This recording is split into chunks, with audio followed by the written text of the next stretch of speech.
From the following information calculate operating profit before working capital changes. So जो हमने format बनाया है पूरा, उसके अंदर स्टार्ट होता है सरप्लस से,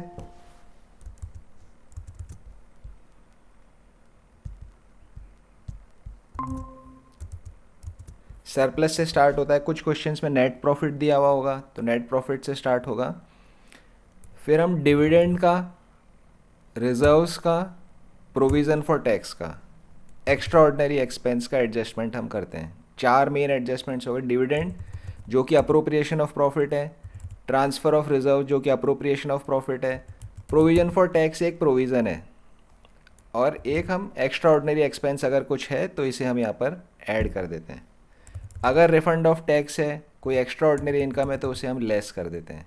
हम पहुँचते हैं net profit before tax and extra ordinary items पे। सो 4-5 एडजस्टमेंट्स है main net profit before tax तक पहुँचने के। उसके बाद हम एडजस्टमेंट्स करते हैं non cash expense, non operating expense. Non cash expense, non operating expense को हम ऐड कर देते हैं। नॉन कैश एक्सपेंस जैसे depreciation, loss on sale of machine, goodwill return of, इस तरह के। नॉन ऑपरेटिंग एक्सपेंस जैसे इंटरेस्ट, अलग अलग लोन्स पे, डिवेंचर्स पे आप देते हो, नॉन ऑपरेटिंग एक्सपेंस, इन्हें हम वापस ऐड कर देते हैं क्योंकि इनका इम्पैक्ट हमें यहाँ से हटा देना है। नॉन कैश इनकम जैसे gain on sale of machine, इसको हम लेस कर देते हैं क्योंकि इन्वेस्टिंग एक्टिविटी में जाएगा। नॉन ऑपरेटिंग इनकम और gains, gain on sale of machine, gain on sale of investments, ये भी हम यहाँ पर लेस कर देते हैं। तो नॉन कैश, नॉन ऑपरेटिंग का एडजस्टमेंट यहाँ पर हो रहा है। जब आप रिपीटेड क्वेश्चंस करोगे तो कुछ कुछ आइटम्स जो है बार बार आएंगे, आपको याद हो जाएंगे वो। अब हम क्या पहुँचे, operating profit before working capital changes. Operating profit before working capital changes, working capital changes का एडजस्टमेंट करने से पहले। फिर हम आगे आ जाते हैं। अब यहाँ पर वर्किंग कैपिटल के एडजस्टमेंट्स होंगे करंट एसेट्स, करंट लाइबिलिटीज़ के। अगर करंट एसेट में एक साल के मुकाबले नए साल में डिक्रीज़ है तो ऐड करेंगे, करंट लाइबिलिटीज़ में इंक्रीज़ है तो उसे ऐड करेंगे। करंट एसेट्स में इंक्रीज़ है तो उसे लेस करेंगे, डिक्रीज़ है करंट लाइबिलिटीज़ में उसे लेस करेंगे। तो 4 चीज़ें हैं, कन्फ्यूज़न नहीं होना चाहिए इसमें। कोई एक याद रख लो, बाकी अपोजिट अपोजिट आप बना सकते हो। जैसे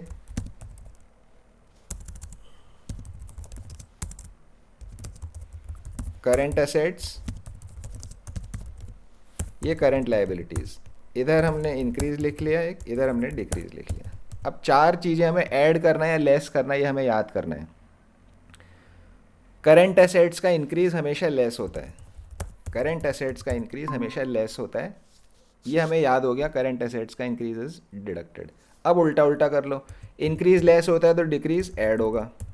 इसी तरह से करंट एसेट्स का इंक्रीज़ लेस होता है तो लाइबिलिटीज़ ऐड होएगी, ये ऐड होती है तो ये लेस होएगी। तो आपको तुरंत ये चीज़ रिकॉल करने में आसानी होगी। लेकिन एक चीज़ पक्की याद कर लो, करंट एसेट्स का इंक्रीज़ है वो लेस होता है। इसको याद करने का भी तरीका है। मान लीजिए मेरी सेल्स है, सेल्स 1 लाख, या डेटर्स की हम बात कर लेते हैं, डेटर्स है। अगर डेटर्स मेरे 1 लाख थे, 150 हो गए, डेटर्स बढ़ गए, मतलब मुझे पैसा नहीं मिला। डेटर्स बढ़ेंगे कब, जब मुझे पैसा नहीं मिलेगा। मुझे पैसा नहीं मिलेगा मतलब कैश प्रॉफिट निकालते वक्त मैं उसे लेस करूँगा। तो जस्ट एक एग्जांपल है जिसके थ्रू आप इसे याद बेहतर ढंग से रख सकते हो। तो ये 4 एडजस्टमेंट्स हो जाएंगे हमारे एड लेस के, वर्किंग कैपिटल के। अब यहाँ पर जो आता है इसको बोलते हैं cash from operations, cash generated from या यूज्ड इन ऑपरेशंस।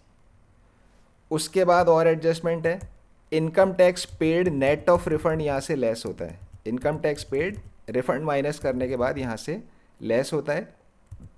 और अगर कोई एक्स्ट्रा ऑर्डिनरी आइटम जो था ऊपर एडजस्ट किया था हमने, लेकिन वो ऑपरेटिंग से रिलेटेड है तो उसे हम यहाँ पर ऐड लेस कर देंगे। एक्स्ट्रा ऑर्डिनरी इनकम को और एक्स्ट्रा ऑर्डिनरी एक्सपेंस को हम यहाँ पर ऐड लेस कर देंगे। अगर वो extra ordinary item investing financing का है तो यहाँ कुछ करने की ज़रूरत नहीं है। अब जो आएगा आपके पास में, ये पूरा आपका आ गया cash flow from operating activities, ये फाइनल आपका निकला है। सो पूरी स्टेप्स एक बार बहुत ब्रीफली शॉर्ट में लिखते हैं। सरप्लस,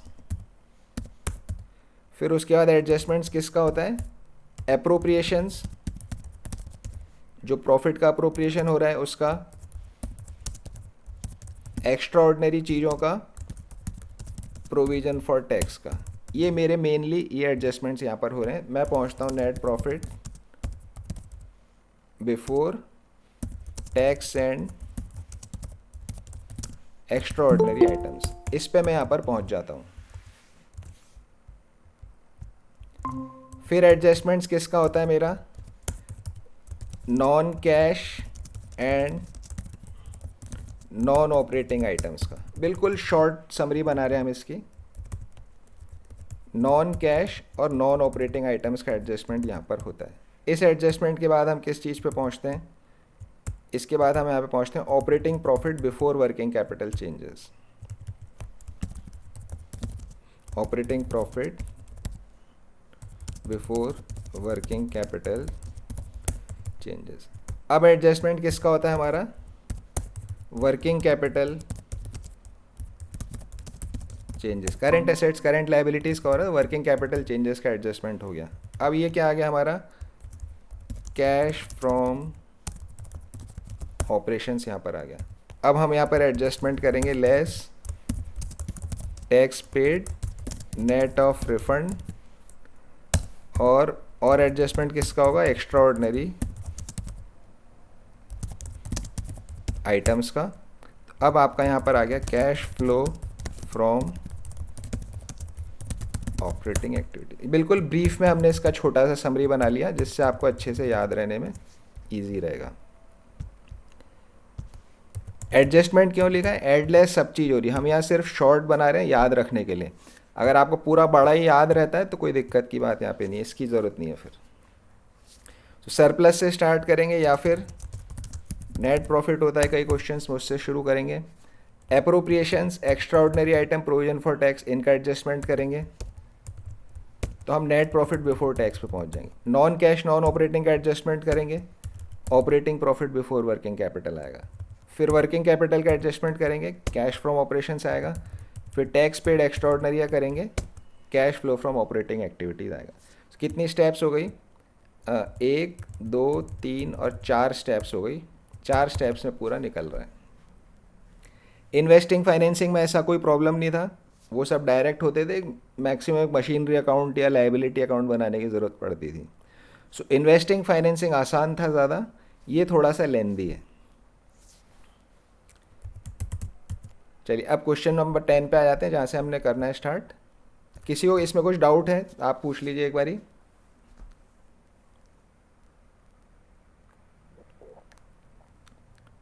सो ये कैश फ्लो स्टेटमेंट इसी फॉर्मेट में मिलता है। किसी भी कंपनी की आप एनुअल रिपोर्ट ओपन करोगे देखोगे तो इसी फॉर्मेट के अंदर आपको हर कंपनी का कैश फ्लो स्टेटमेंट मिलेगा।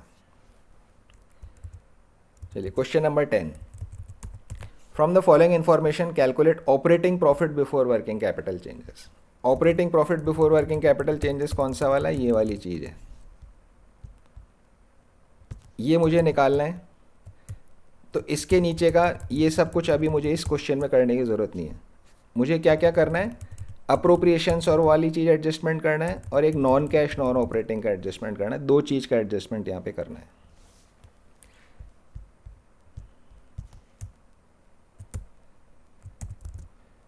Net profit before tax and extra ordinary items. Most of the questions में सरप्लस होता है, कहीं कहीं नेट प्रॉफिट होता है, तो आप नेट प्रॉफिट से शुरू कर सकते हैं।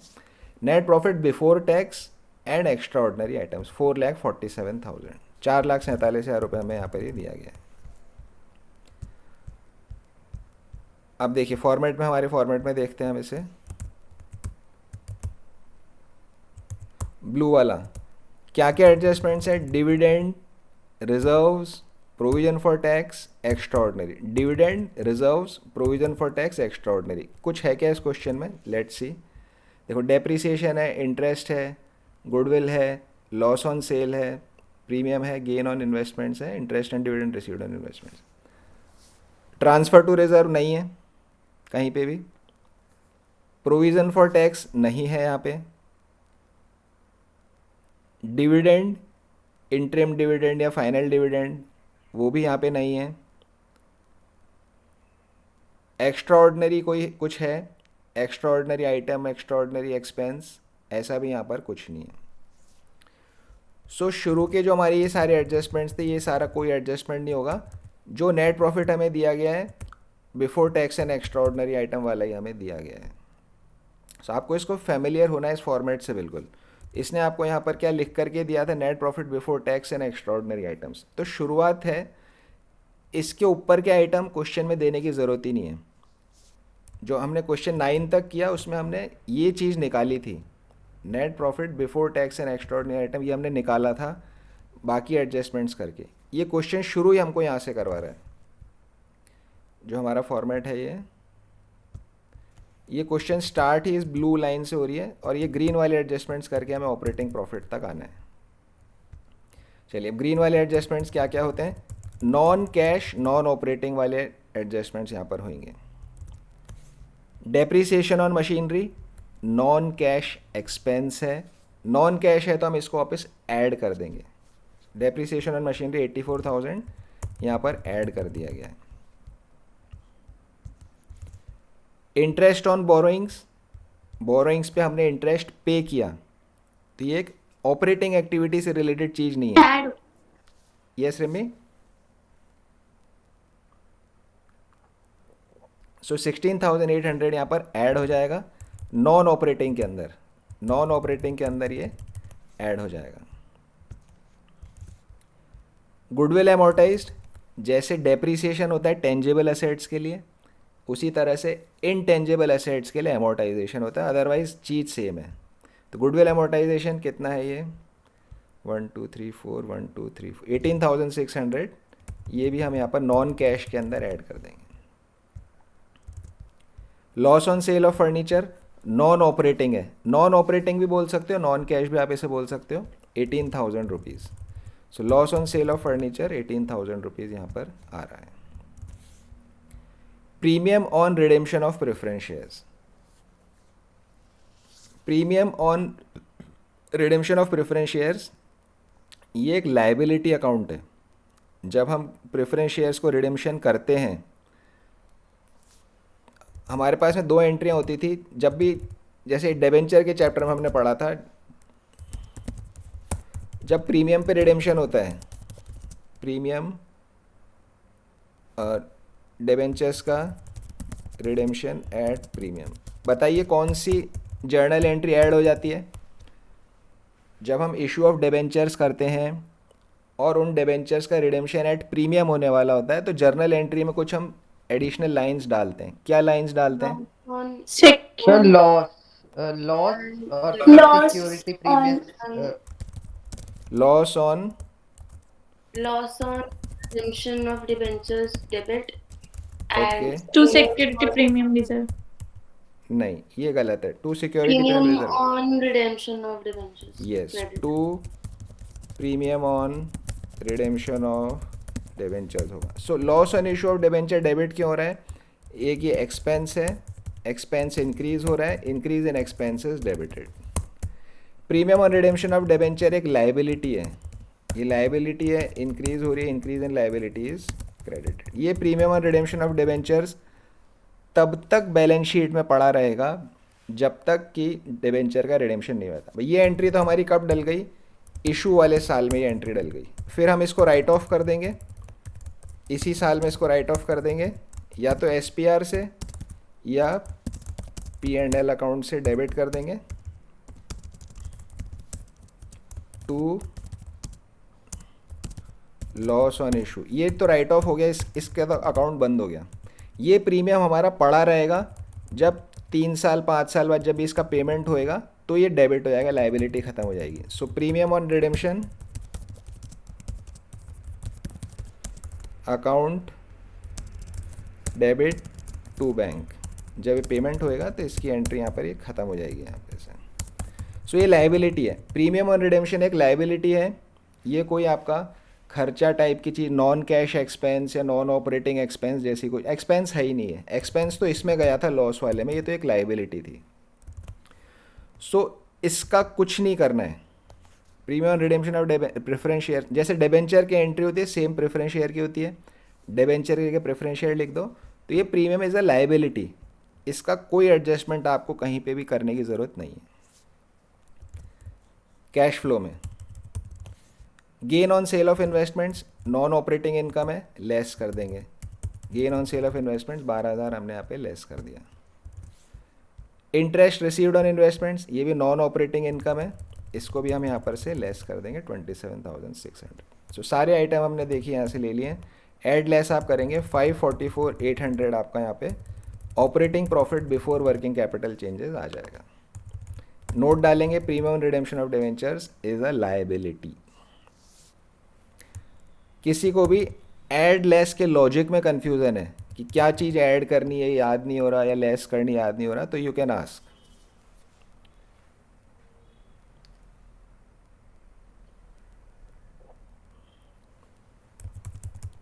सर नॉन कैश इनकम क्या नॉन होती है? कैश Goodwill की इनकम value क्या, बढ़ी। हाँ जी देखिए, नॉन कैश इनकम क्या होता है कि आपको इनकम तो है, P&L अकाउंट के अंदर इनकम है, मतलब प्रॉफिट एंड लॉस अकाउंट में हमने क्रेडिट किया है किसी चीज़ को, उस क्रेडिट का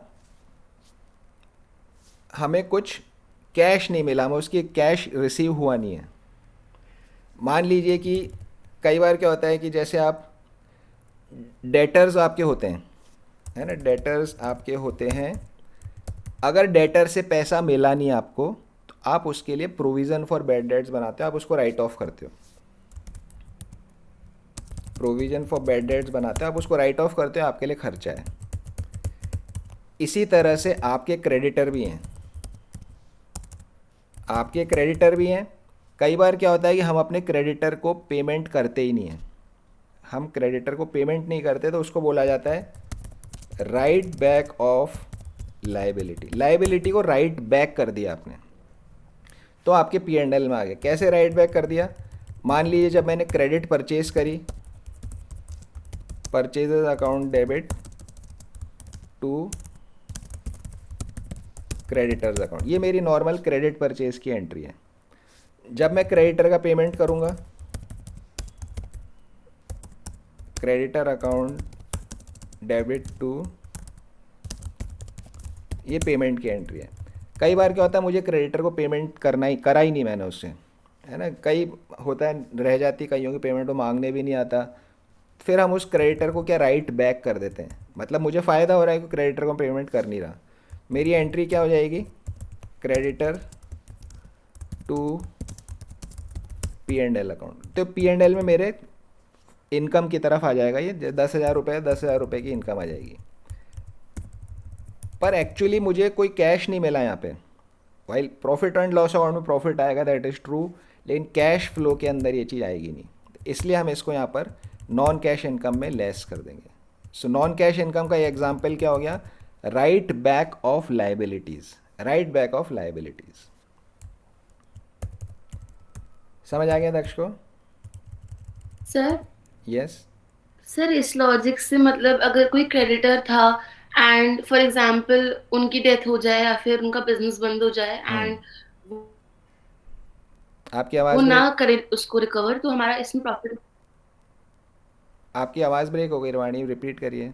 सर मैं कह रही हूँ कि अगर कोई क्रेडिटर है हमारा एंड उनका फॉर एग्जांपल उनकी डेथ हो जाए या फिर बिजनेस डिसॉल्व हो जाए एंड वो ना करे रिकवर हमारे से पैसे, तो ये हमारे लिए एक इनकम है। यस, ये हमारे लिए एक इनकम। लॉजिक से अगर कोई बैड डेट, हमने बैड किसी डेटर को बैड मान दिया और वो रिकवर हो जाए तो अगर बैड डेट, पहले हम कैश। अब आप डेटर की बात कर रहे हो, यस क्रेडिटर की नहीं कर रहे हैं हम। अब हम डेटर की बात कर रहे हैं।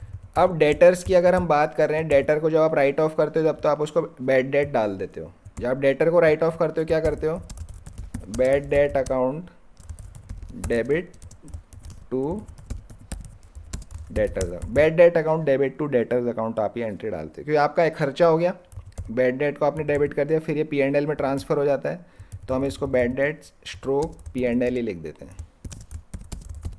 तो ये bad debt stroke P&L account ये आपका हो जाता है। हमने मान लिया कि इससे पैसा मिलेगा नहीं, कल को किसी दिन हो सकता है वो वापस आ जाए, वो कि भाई नहीं मैं पैसे दे रहा हूँ, आपके ईमानदार आदमी है, उस वक्त उसके पास पैसे नहीं थे, हमने भी राइट ऑफ कर दिया, हमने छोड़ दिया, लेकिन 3-4 साल बाद वो फिर खड़ा हो गया, फिर हिम्मत आ गई उसकी, फिर वो बिज़नेस में अच्छा हो गया, वो पैसे लौटाने आ गया। आपको पैसे मिल जाएंगे bank account debit to bad debts recovered account. ये आपकी इनकम हो गई bad debts recovered account. Bank account पैसा मिल गया, बैड डेट्स रिकवर्ड, इसको आप P&L में ट्रांसफ़र कर दोगे, इनकम साइड में आपका आ जाएगा क्रेडिट साइड में। यही क्वेश्चन था वाणी पर आपका? सर ये तो कैश इनकम हो गई, नॉन कैश थोड़ी ना हुई। नहीं नहीं, वो कैश फ्लो के एंगल से नहीं पूछ रही, वो जस्ट जनरल पूछ रही है। अगर डेटर को हमने बैड डेट कर दिया और बाद में उसके पैसे मिल गए तो फिर क्या होगा? यही क्वेश्चन था वाणी आपका? सर मैं ये कह रही थी, अगर वो कैश में पेमेंट ना करे, अगर वो किसी, फॉर एग्जांपल उनकी भी डिसॉल्व हो रही है, तो अगर वो एसेट देकर अपना लोन चुका रहे हैं, अगर वो कैश पेमेंट नहीं है, तो इसमें कैश इक्विवेलेंट्स को भी लेंगे फिर? असेट इसे कौन सा कंसिडर असेट वो नहीं दे रहे कर, हैं? अगर वो फॉर एग्जांपल कोई भी एसेट दे दे, दो मशीनरी तीन। दे दी, हाँ।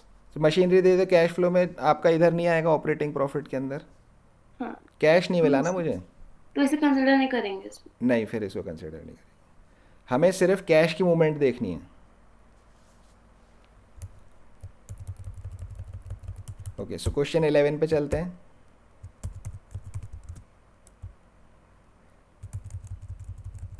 Excess provision for doubtful debts written back. Excess provision for doubtful debts written back. Okay, से किस चीज़ के लिए आप बोल रहे हो ये? सर ये इनकम हो गया ना? हाँ, ये इनकम हो गया, बट ये नॉन कैश है। ये सिर्फ आप राइट बैक कर रहे हो। जैसे आप प्रोविजन फॉर बैड डेट्स बनाते हो, प्रोविजन फॉर बैड डेट आप बनाते हो, प्रोविजन फॉर बैड डेट को आप डेबिट करते हो, provision for bad debts account आप यहाँ पे डेबिट करते हो जब प्रोविजन बनाते हो। आपने 10,000 का बना लिया, आपको बाद में पता पड़ा ही नहीं मेरे जो 6,000 का काफ़ी था, 4,000 का ज़्यादा बनाया, तो इसको फिर हम प्रोविजन को वापस क्रेडिट कर देते हैं, वो इनकम में आ जाती है, but it is a non cash thing. सिर्फ ये एंट्री है, प्रोविजन बनाना ही एक एंट्री है, उसका राइट बैक भी एक एंट्री होगी। तो ये भी आपका कैश फ्लो के अंदर नॉन कैश है। ये this is a non cash thing. आप इसको यहाँ पर एडजस्ट करोगे, मतलब इसको वापस उसका इम्पैक्ट हटाने के लिए उसे आप यहाँ पे लेस कर दोगे नॉन कैश इनकम की तरह।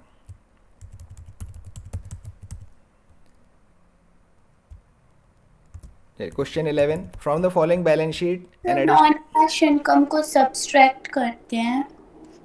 यस, नॉन कैश इनकम को हम सब्ट्रैक्ट करते हैं, क्योंकि हम शुरुआत कर रहे हैं नेट प्रॉफिट से। नेट प्रॉफिट में सबको सारी इनकम जुड़ी हुई है, नेट प्रॉफिट में सारी इनकम जुड़ी हुई है, लेकिन मुझे अब सिर्फ कैश वाला प्रॉफिट चाहिए। कैश में कितना कमाया? टोटल प्रॉफिट तो मैंने 1,00,000 रुपया कमाया, बट कैश में कितना आया? तो जो कैश वाला नहीं है उनको सबको हटा दो, यहाँ से माइनस कर दो सबको, और जो नॉन कैश एक्सपेंस है उन्हें भी वापस ऐड कर दो, उनका भी इम्पैक्ट निकाल दो। इस तरह से एक छोटा सा एग्जांपल बनाते हैं। देखिए, मान लीजिए मेरा P&L है, ग्रॉस प्रॉफिट 1,00,000, फिर अब मेरा यहाँ पे एक्सपेंस हुआ मान लीजिए डेप्रीसिएशन हुआ मेरा 10,000 का, तो मेरा नेट प्रॉफिट आ जाएगा 90,000 का। अब कैश प्रॉफिट कितना है? नेट प्रॉफिट मेरा 90 का दिख रहा है, बट 10,000 तो एक्चुअली कैश दिया ही नहीं है मैंने। कैश तो मेरा 1,00,000 ही रहेगा, जो कैश यहाँ पे प्रॉफिट है मेरा 1,00,000 ही रहेगा। नेट प्रॉफिट में क्योंकि 10,000 का एक नॉन कैश एक्सपेंस डला हुआ है, तो मैं क्या करूँ, नेट प्रॉफिट से शुरू करूँगा, इसको ऐड डेप्रीसिएशन ऐड कर दूंगा 10,000, तो मेरा यहाँ पे कैश प्रॉफिट आ जाएगा, जो ऑपरेटिंग प्रॉफिट आप बोल रहे हो 1,00,000 का यहाँ पर आ जाएगा। इस तरह से तो सारे नॉन कैश एक्सपेंस ऐड हो जाते हैं, नॉन कैश इनकम आपकी यहाँ पर से लेस हो जाती है। नॉन कैश इनकम का भी हम यहाँ लिख करके देखते हैं। जैसे हमने बोला था राइट बैक ऑफ लाइबिलिटी, यहाँ पर मैंने 5,000 रुपये की लाइबिलिटी राइट बैक करी, नेट प्रॉफिट कितना आएगा मेरा, this plus this minus this, 95,000 का नेट प्रॉफिट आएगा। तो क्या मुझे 95,000 मिला है कैश में? नहीं, कैश में नहीं। 10,000 का मेरा डेप्रीसिएशन है, चलो इसको भी हटा दो यहाँ से, 1,05,000 का प्रॉफिट यहाँ दिख रहा है, लेकिन कैश में मुझे सिर्फ 1,00,000 का ही मिला है, 5 का नहीं मिला है। सो 105 से मैं शुरू करूँगा, तो मैं यहाँ पर से लेस करूँगा राइट बैक का 5,000, तब मैं यहाँ पर 1,00,000 पर पहुँचूँगा। सो सारे non cash non operating income को लेस करना है, non cash non operating expenses को आपको ऐड करना है।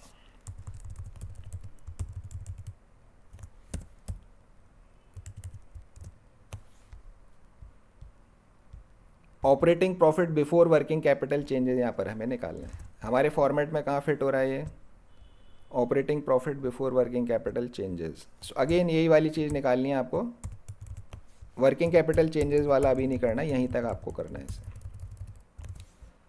पूरी बैलेंस शीट आपको गिवन है, ये पिछले साल का है, ये इस साल का है।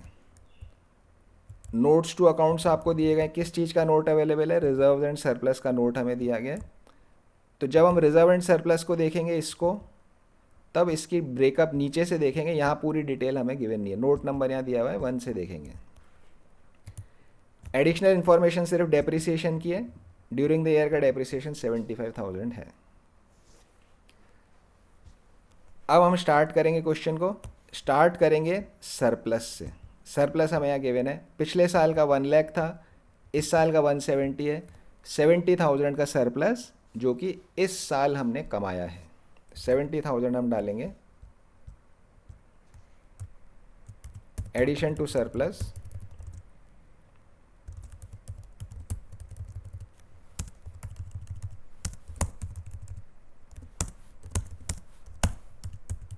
$70,000 का एडिशन टू सरप्लस यहाँ पर आ गया।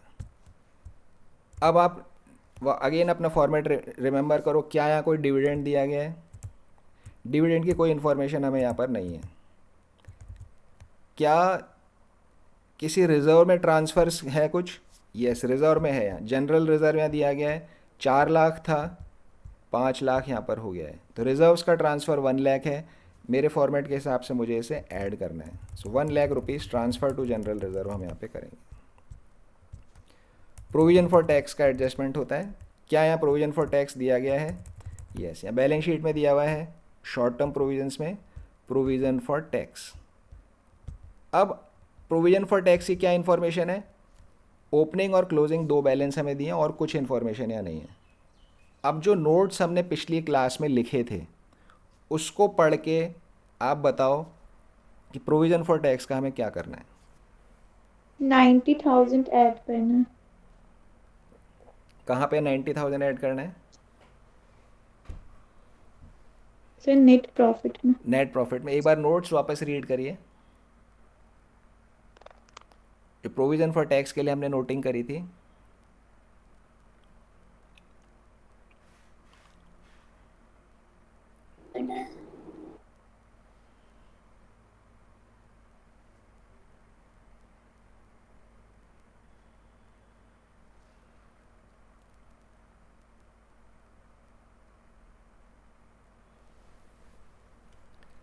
सबके पास नोटेड होना चाहिए। सर दोनों का डिफरेंस ऐड नहीं करेंगे, क्योंकि प्रीवियस ईयर का जो पेड कंसीडर करते हैं उसको डिडक्ट कर देते हैं नहीं एंड करंट ईयर वाला ऐड करते हैं, तो 10,000 ही ऐड होगा।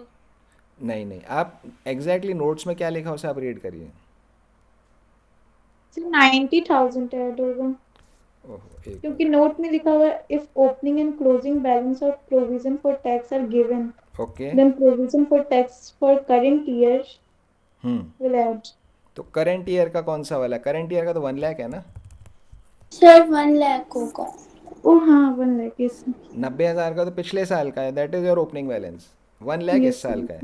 सो 3-4 केस थे प्रोविजन फॉर टैक्स के अलग अलग, उसमें से ये केस कौन सा है जब मुझे पिछले साल का और इस साल का दोनों का प्रोविजन फॉर टैक्स दिया है और क्वेश्चन ने कुछ भी नहीं दिया है इसके अलावा, टैक्स पेड नहीं दिया या कुछ इस साल कितना प्रोविज़न बना है वो हमें नहीं दिया गया है, हमें सिर्फ पिछले साल का और इस साल का दिया गया प्रोविज़न। तो ऐसे केस में हम क्या अज्यूम करते हैं, इस साल जो प्रोविज़न बनाया उसको तो हम वापस ऐड कर देंगे, भाई इस साल प्रोविज़न बनाया, non cash expense, non cash है, सिर्फ प्रोविज़न है।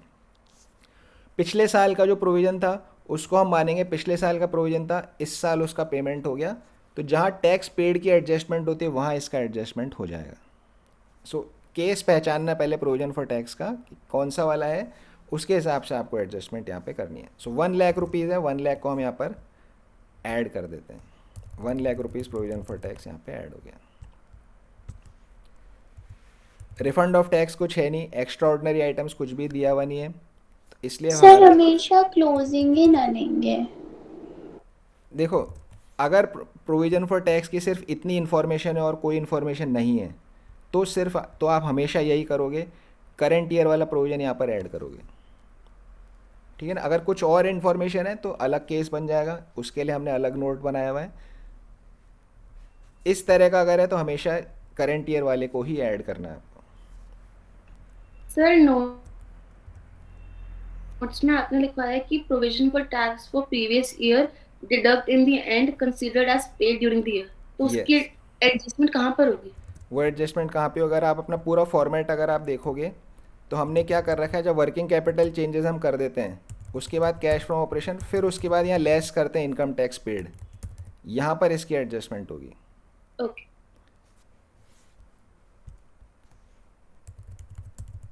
सो ये हमारा यहाँ पर आ गया net profit before tax and extra ordinary items. दो ही एडजस्टमेंट्स थे, एक प्रोविजन फॉर टैक्स का था और एक हमारा ट्रांसफर टू जनरल रिजर्व का था। अब हम आगे बढ़ते हैं, अब हम non cash non operating expense और इनकम का एडजस्टमेंट करेंगे। देखते हैं इसमें क्या क्या दिया हुआ है। देखिए, शेयर कैपिटल है, ये तो हमारा फाइनेंसिंग एक्टिविटी में जाता है। रिजर्व एंड सरप्लस हमने पूरा देख लिया, जनरल रिजर्व हो गया, सरप्लस हो गया, अब इसका और कुछ काम नहीं है। ट्रेड पेबल्स करंट लाइबिलिटी है, वर्किंग कैपिटल में देखेंगे। Other current liabilities working capital के टाइम करेंगे। प्रोविजन फॉर टैक्स हमने देख लिया। Non current assets, property plant equipment investing activity है, non current investments investing activity है। करंट एसेट्स का हम वर्किंग कैपिटल चेंजेस करेंगे तब देखेंगे। एडिशनल इन्फॉर्मेशन आ रही डेप्रिसिएशन, यस, ये एक नॉन कैश मुझे मिल गया, 75,000 रुपये यहाँ पर मैं ऐड कर दूंगा depreciation for the year 75,000 rupees. अब मेरा और कुछ एडजस्टमेंट्स यहाँ दिया नहीं गया है, 3,45,000 मेरा यहाँ पर आंसर हो गया। अगर इस क्वेश्चन में मान लीजिए कि कोई इन्वेस्टमेंट यहाँ पे होता, उस पर कुछ परसेंटेज डली हुई होती, या शेयर कैपिटल में प्रेफरेंस शेयर होता, उस पर कुछ परसेंटेज डली हुई होती, तो हम फिर उसका डिविडेंड का एडजस्टमेंट करते परसेंटेज से कैलकुलेट करा के, या अगर इन्वेस्टमेंट पे कोई परसेंटेज होती तो non cash income non operating income का एडजस्टमेंट वहाँ पर हम करते। आगे क्वेश्चंस आएंगे, जस्ट मैंने यहाँ पर आपको इसका एक बताया कि इस तरह से यहाँ पर इंफॉर्मेशन होती तो हम ऐसा करते। चलिए क्वेश्चन 12 पे आ जाते हैं। अब यहाँ पे कंप्लीट क्वेश्चन आ गया। कंप्लीट मतलब पूरा कैश फ्लो का अभी भी नहीं आया है, सिर्फ ऑपरेटिंग एक्टिविटी का पूरा बनाने के लिए आ गया। चलिए देखते हैं क्वेश्चन को। सरप्लस से क्वेश्चन स्टार्ट हो रहा है। 60,000 80,000 20,000 का यहाँ पे सरप्लस है, 20,000 का सरप्लस हमने यहाँ पे डाल लिया। अब शुरू में 5 एडजस्टमेंट्स किस किस चीज़ के हैं, रिजर्व्स में डाला क्या कुछ पैसा, या प्रोविजन फॉर टैक्स है, या डिविडेंड है, या extra ordinary item. Reserves, provision for tax, dividends, extra ordinary items. यहाँ पे क्या क्या है, यहाँ पर अभी देखें अगर हम, रिसीवेबल्स करंट एसेट्स है, प्रोविजन फॉर डेप्रिसिएशन ये एक प्रोविज़न है डेप्रिसिएशन का, इन्वेंट्रीज करंट एसेट्स है, outstanding rent, outstanding rent is a current liability. Goodwill, goodwill यहाँ पे आपकी 38,000 से 30,000 हो रही है तो गुडविल यहाँ पे राइट ऑफ हो रही है, ये एक नॉन कैश एक्सपेंस के अंदर आएगा। प्रीपेड इंश्योरेंस करंट एसेट है, ट्रेड पेबल्स करंट लाइबिलिटी यहाँ पर है। सो डिविडेंड कुछ नहीं है, डिविडेंड हमें यहाँ पर कुछ भी दिया नहीं गया है। Transfer to reserves, transfer to reserves भी इस क्वेश्चन में कुछ भी नहीं है। Provision for tax, provision for tax भी नहीं है। Extraordinary item, extraordinary item भी नहीं है। तो नेट प्रॉफिट बिफोर टैक्स वाले जो एडजस्टमेंट है वो वाली चीज़ हमें यहाँ पर कुछ भी नहीं मिली। देखिए डिविडेंड 0 है, इंटरिम डिविडेंड 0 है, ट्रांसफ़र टू जनरल रिजर्व 0 है, प्रोविज़न फॉर टैक्स यहाँ पर 0 है। ये सब सिर्फ आपको याद रहे कि हाँ ये चीज़ होती है, इसलिए मैंने यहाँ लिखा है। आपको एग्ज़ाम में लिखने की ज़रूरत नहीं है 0 0, आपको सिर्फ फॉर्मेट बार बार देख के रिवाइज हो जाए, इसलिए यहाँ लिखा गया है। आप एग्ज़ाम में इसको सबको सिंपल यहाँ पर छोड़ सकते हो। सरप्लस लिखोगे 20,000, फिर सीधा लिख दोगे भाई यही मेरा नेट प्रॉफिट बिफोर टैक्स है, या आप ना लिखो, सीधा नेट प्रॉफिट बिफोर टैक्स लिख दो तब भी चलेगा। ये 0 आपको लिखने की ज़रूरत नहीं है। चलिए, तो नेट प्रॉफिट बिफोर टैक्स आ गया। अब करेंगे हम non cash non operating income और एक्सपेंस का एडजस्टमेंट।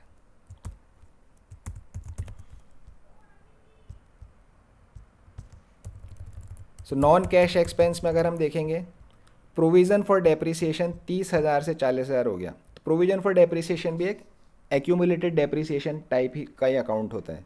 एक्यूमुलेटेड डेप्रिसिएशन अकाउंट की जगह कोई प्रोविज़न फॉर डेप्रिसिएशन भी बना सकता है।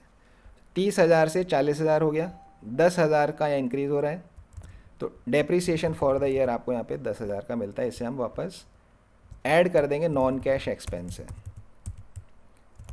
गुडविल हमने यहाँ देखा था, गुडविल राइट ऑफ हो रही है 8,000, इसे भी हम यहाँ पर ऐड कर देंगे।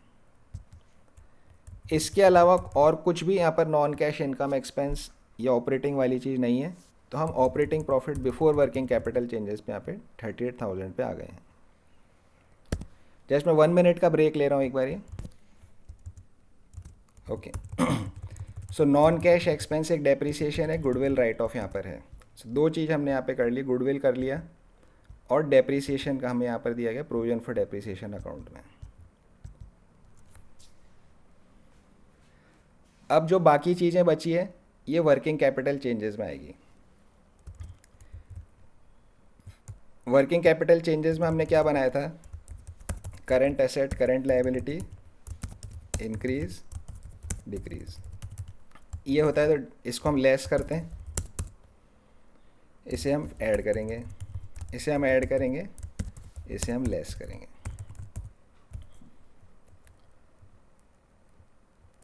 फर्स्ट से start, trade receivable. Trade receivable एक करंट एसेट है। अब आप लोगों को ये अच्छे से याद हो जाना चाहिए क्योंकि रेशियो एनालिसिस हम कर चुके हैं। ट्रेड रिसीवेबल्स करंट एसेट है, पिछले साल 31 था, इस साल 25 है, 6,000 रुपये से डिक्रीज़ हो रहा है। सो डिक्रीज़ इन करंट एसेट का क्या होता है, डिक्रीज़ इन करंट एसेट ऐड होता है। तो ट्रेड रिसीवेबल को हम यहाँ पर ऐड करेंगे। देखिए यहाँ पे ऐड लिखा हुआ है, इधर डिक्रीज़ इन करंट एसेट्स यहाँ पर ऐड होगा। इन्वेंट्री, इन्वेंट्री भी एक करंट एसेट है।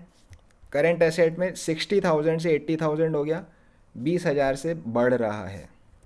इंक्रीज इन करंट एसेट को हम क्या करते हैं, इंक्रीज इन करंट एसेट को हम लेस करते हैं। तो हम इसे लेस में लिखेंगे, लेस में inventories 20,000। Outstanding rent, outstanding rent मतलब मुझे रेंट किसी को पे करना पेंडिंग है, it is a liability. Liability यहाँ पे 21 से 12 हो रही है, 9,000 रुपये से डिक्रीज़ हो रही है। डिक्रीज़ इन current liability, current liability decrease हो रही है तो ये लेस होता है। तो इसे हम लेस में लिखेंगे, आउटस्टैंडिंग रेंट 9,000, ये लेस के अंदर आ रहा है। प्रीपेड इंश्योरेंस करंट एसेट होता है, करंट एसेट यहाँ पे कम हो रहा है, 2,000 से 1,000 हो रहा है। करंट एसेट्स में डिक्रीज़ जो होता है वो ऐड होता है, तो हम इसे प्रीपेड इंश्योरेंस ऐड में लिखेंगे 1,000 rupees. Trade payables creditors current liability है, 19,000 से 13,000 हो रही है, कम हो रही है। कम होती है करंट लायबिलिटी अगर, तो हम उसे लेस करते हैं। सो लेस में हम लिखेंगे यहाँ पे 6,000 रुपीज़। 38 से शुरू किया था, ये दोनों ऐड होंगे, 38 प्लस 7 यहाँ 45 हो गया आपका। 20 आपका लेस होगा, 45 में से 20 माइनस किया तो 25 रह गया। ये भी आपका लेस है, 25 में से 15 लेस किया तो 10,000 आपका हो गया कैश जनरेटेड फ्रॉम ऑपरेशन। ये प्लस में आ रहा है, अगर ये माइनस में आएगा तो कैश यूज्ड फ्रॉम ऑपरेशंस हो जाएगा। किसे किसे समझ आ गया ये वर्किंग कैपिटल चेंजेस? दक्ष को समझ आ गया क्वेश्चन? Yes sir. रिमी समझ आया आपको? Yes, sir. ओके जी। देखिए क्वेश्चन आसान है, कोई इसमें क्वेश्चन में डिफ़िकल्टी नहीं है। डिफ़िकल्टी किस बात की है? डिफ़िकल्टी इस चीज़ की है कि इसको आइडेंटिफाई करना कि किस चीज़ को कहाँ पे ले जा कर के एडजस्ट करना है। उसमें हमारे से कुछ सिली मिस्टेक हो सकती है, या आप यही भूल जाओगे प्रीपेड इंश्योरेंस होता क्या है, करंट एसेट है, करंट लायबिलिटी है, प्रॉफिट का है, नॉन कैश एक्सपेंस है, नॉन ऑपरेटिंग इन एक्सपेंस है, क्या है, तो फिर आपको वहाँ पे प्रॉब्लम हो सकती है। अदरवाइज़ फॉर्मेट पकड़ के आप करते जाइए, आपका क्वेश्चन सॉल्व होता जाएगा। दो ही चीज़ें इसमें नॉन कैश वाली थी, बाकी चीज़ें और सारा का सारा करंट एसेट करंट लायबिलिटी ही यहाँ पर था। चलिए आगे बढ़ते हैं क्वेश्चन 13 पे। Cash flow from operating activities निकालना है हमें, ये हमें इंफॉर्मेशन यहाँ दी गई है।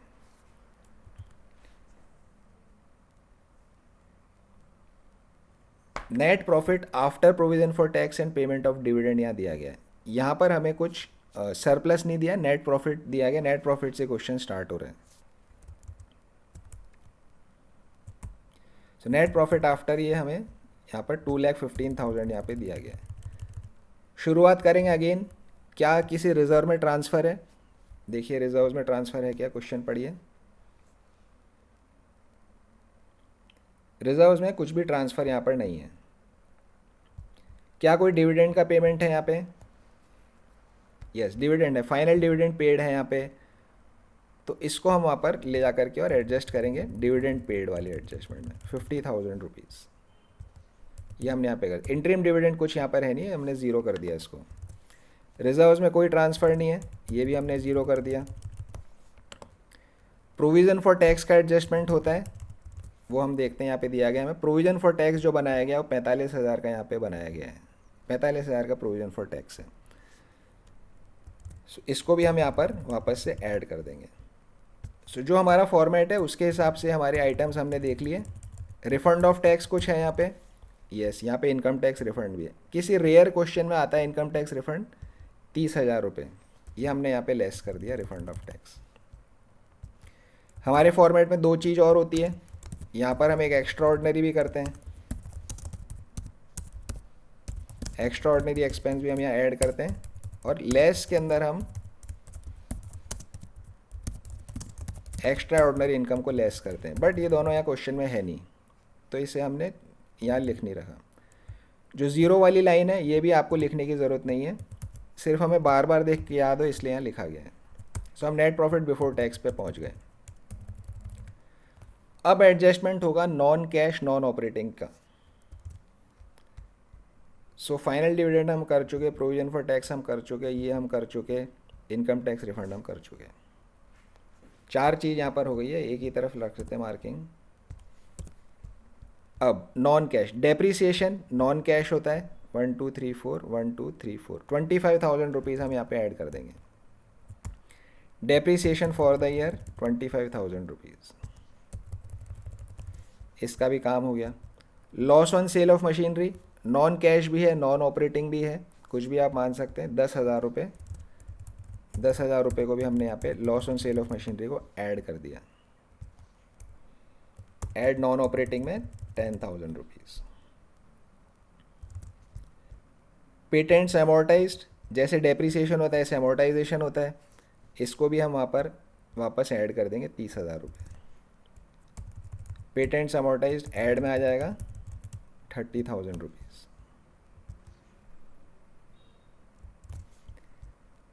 लास्ट आइटम रहेगा gain on sale of land, non operating income या नॉन कैश इनकम, कुछ भी आप इसे मान सकते हो। तो ये लेस हो जाती है, 70,000 हम लेस करेंगे, gain on sale of land less हो जाएगा यहाँ पे।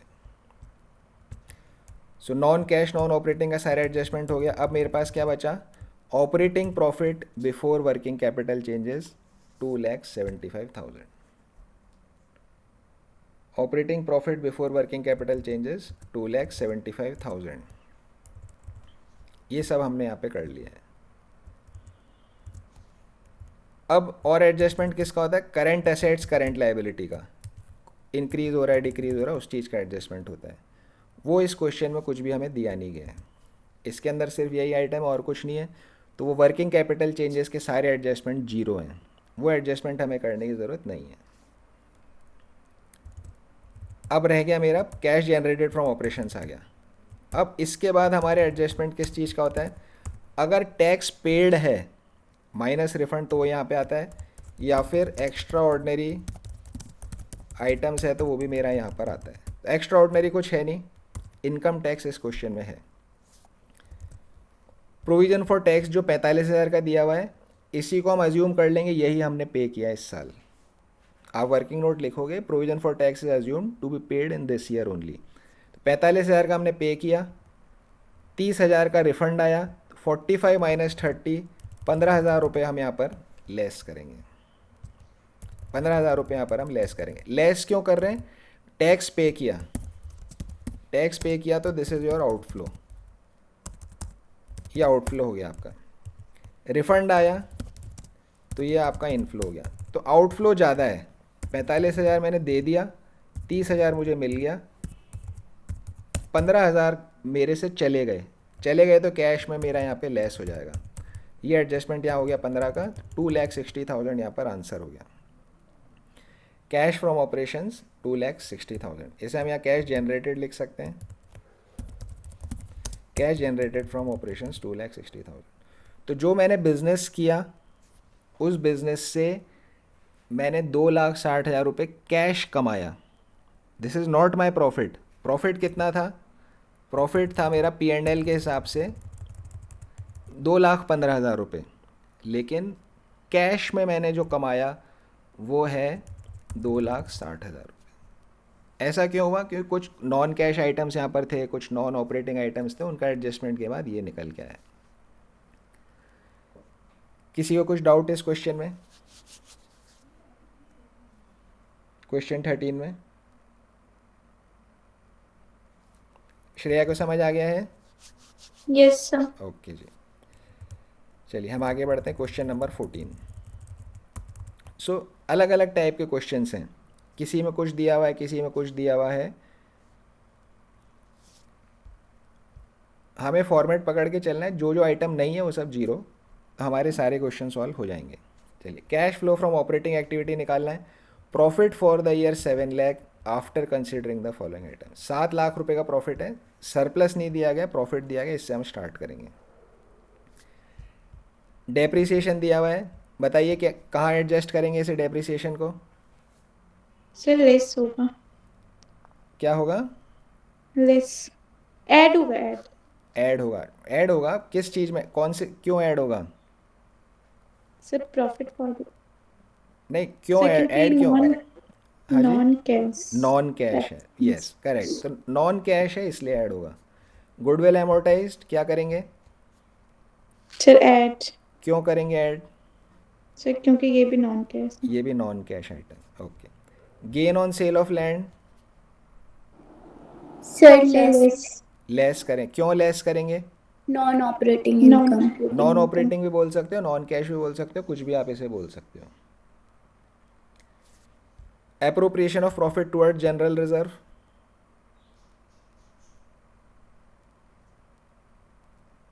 इसका क्या करेंगे? कुछ भी नहीं करेंगे. कुछ भी नहीं करेंगे। और किसी का कुछ आंसर? सर ऐड, ऐड करें, क्यों ऐड करेंगे? सर क्योंकि ये एप्रोप्रिएशन है प्रॉफिट का। हाँ, मीन्स व्हाट, हिंदी में आसान भाषा में क्या बोलेंगे हम इसे? हमारे फॉर्मेट में ये कहाँ पे आता है? देखिए, ये जनरल रिजर्व बनाया है, प्रॉफिट में से कुछ जनरल रिजर्व बनाया, ट्रांसफ़र टू जनरल रिजर्व है ये। इसने लैंग्वेज अलग लिख दी, appropriation of profit, it is transfer to general reserve. तो हमारे फॉर्मेट में ये जो आ रहा है ऊपर ही, देखिए यहाँ हमने एक छोटा फॉर्मेट बनाया था, इसमें हमने लिखा हुआ है कि सारे अप्रोप्रिएशंस हम यहाँ पर ऐड करते हैं। एप्रोप्रिएशन मतलब प्रॉफिट को किसी को डिविडेंड दे दिया, रिजर्व में ट्रांसफ़र कर दिया, वो सब चीज़। और ऊपर ये आ जाता है, ये ट्रांसफ़र टू जनरल रिजर्व्स, ये रहा ट्रांसफ़र टू रिजर्व्स। तो जनरल रिजर्व आपने बनाया, रिजर्व में पैसा ट्रांसफ़र किया, ये यहाँ पर ऐड हो जाएगा। So appropriation of profit toward general reserve, ये ऐड हो जाएगा आपका 60,000। नीचे देखिए trade payables, current asset current liability की यहाँ पे दिया गया। ट्रेड पेबल्स क्या करेंगे इसका? Sir, 25,000 less. 25,000 को लेस करेंगे। क्यों करेंगे लेस? सर क्योंकि डिक्रीज इन करंट लायबिलिटी हो रहा है। डिक्रीज करंट लाइबिलिटी है, पहली चीज़ तो आइडेंटिफाई करना है करंट लाइबिलिटी है। दूसरी बात ये डिक्रीज हो रहा है, और तीसरी बात जो हमने यहाँ पे इसको बनाया हुआ है ये वाली चीज़, इसको हम लेकर के इस क्वेश्चन के सामने ले जाते हैं। Question number 14, decrease in current liability, ये डिक्रीज है, नीचे वाली लाइन करंट लाइबिलिटी है, तो इसलिए हमारा लेस हो जाएगा। ट्रेड रिसीवेबल्स क्या सर ये करेंगे? वाला फिर से रिपीट कर दीजिए। ये वाला फिर से रिपीट कर, ओके। देखो trade payables, trade receivables, prepaid expense हमें दिया गया है। ट्रेड पेबल्स एक करंट लाइबिलिटी है। करंट एसेट करंट लाइबिलिटी का एडजस्टमेंट कहाँ करना है? वर्किंग कैपिटल चेंजेस में करना है। तो ट्रेड पेबल एक करंट लाइबिलिटी है। अब हमने देखा करंट असेट अगर इंक्रीज हो रहा है, पूरा लिख देता हूँ मैं इसे, इंक्रीज हो रहा है या डिक्रीज हो रहा है। करंट असेट अगर बढ़े तो उसे हमें लेस करना है, करंट असेट अगर घटे तो उसे ऐड करना है। Current liability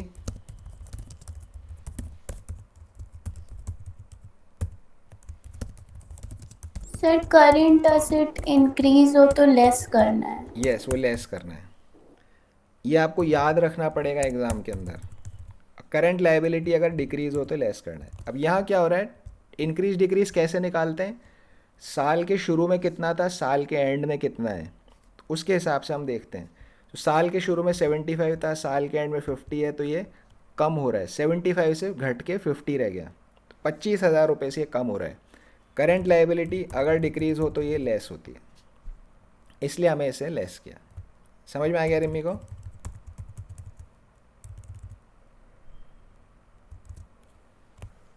yes sir. Okay जी।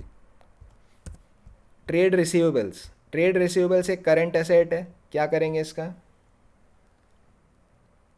15,000 लेस। 15,000। यहाँ पे करंट एसेट बढ़ रहा है, इंक्रीज हो रहा है। अगर करंट एसेट बढ़ता है तो हम उसे लेस करते हैं, इसलिए लेस हो गया। प्रीपेड एक्सपेंस, प्रीपेड एक्सपेंस एक करंट एसेट होता है, ये यहाँ पे डिक्रीज हो रहा है, 18 से 10 रह गया, डिक्रीज हो रहा है। करंट एसेट डिक्रीज होता है तो हम ऐड करते हैं।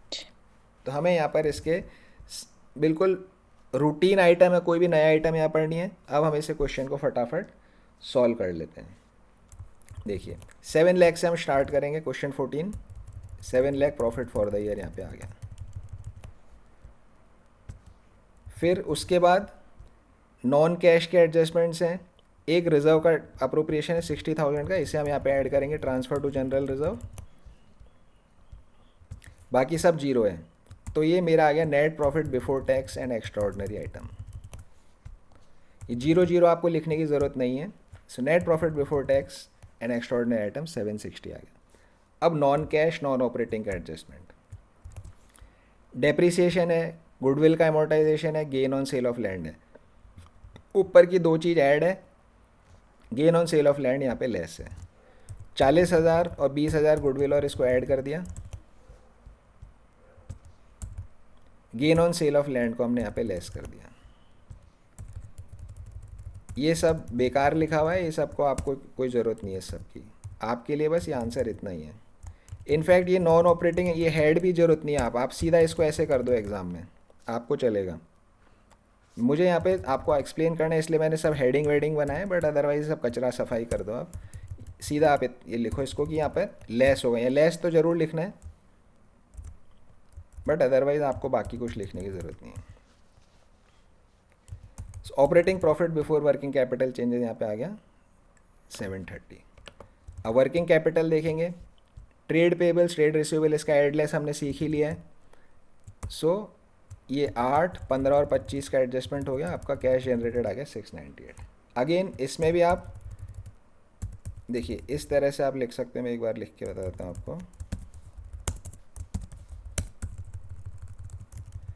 इसकी ज़रूरत नहीं है, इसकी ज़रूरत नहीं है, इसकी ज़रूरत नहीं है, इसकी ज़रूरत नहीं, बस ये 3 आइटम आपको लिखने, add prepaid expense, less trade receivables, less trade payables, बस बिल्कुल साफ़ सुथरा, सब इतने सारे हेडिंग वेडिंग की आपको ज़रूरत नहीं है। सो ये हमारा कैश जनरेटेड फ्रॉम ऑपरेशंस आ गया। इसमें हमारा एडजस्टमेंट टैक्स पेड का भी होता है, एक्स्ट्रा ऑर्डनरी का भी होता है लास्ट में, लेकिन क्वेश्चन में कुछ है नहीं, इसलिए हम कुछ यहाँ पर एडजस्टमेंट नहीं करेंगे। समझ में आ गया? वाणी को समझ आ गया ये? Yes sir. Okay, question number 15। अभी टाइम 1 मिनट बचा है, जस्ट क्वेश्चन रीड कर लेते हैं। Charles limited earn a profit of 1 lakh, 1 lakh रुपए का प्रॉफिट अर्न किया है आफ्टर चार्जिंग डेप्रिसिएशन ऑफ 20,000। अब हमें सब याद होता जा रहा है, देखो प्रॉफिट 1 लाख का किया है, डेप्रिसिएशन 20,000 का चार्ज करने के बाद ये नॉन कैश आइटम ऐड हो जाएगा। And a transfer to general reserve 30,000, reserve में 30,000 डाला, ये भी ऐड हो जाएगा। Goodwill amortised was 7,000, non cash है, ऐड हो जाएगा। Gain on sale of machinery 3,000, non operating income है, लेस हो जाएगा। अदर इन्फॉर्मेशन क्या है भाई? Change in other information available is change in value of current asset current liability. Trade receivable increase है 3,000 का, लेस कर दोगे। ट्रेड पेबल इंक्रीज है, ऐड कर दोगे। प्रीपेड एक्सपेंस इंक्रीज है 200 रुपये, आउटस्टैंडिंग एक्सपेंस डिक्रीज है 2,000 रुपये। पूरा पूरा डायरेक्ट क्वेश्चन है, कुछ इसके अंदर कॉम्प्लेक्सिटी नहीं है। नीचे 4 एडजस्टमेंट्स वर्किंग कैपिटल के दिए, ऊपर 4 एडजस्टमेंट आपको नॉन कैश आइटम के दिए हुए हैं। सो इसे आप क्वेश्चन को आराम से सॉल्व कर सकते हो।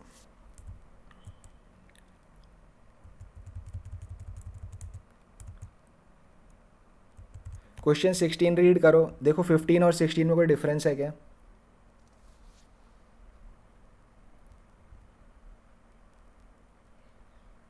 No, sir. No, sir.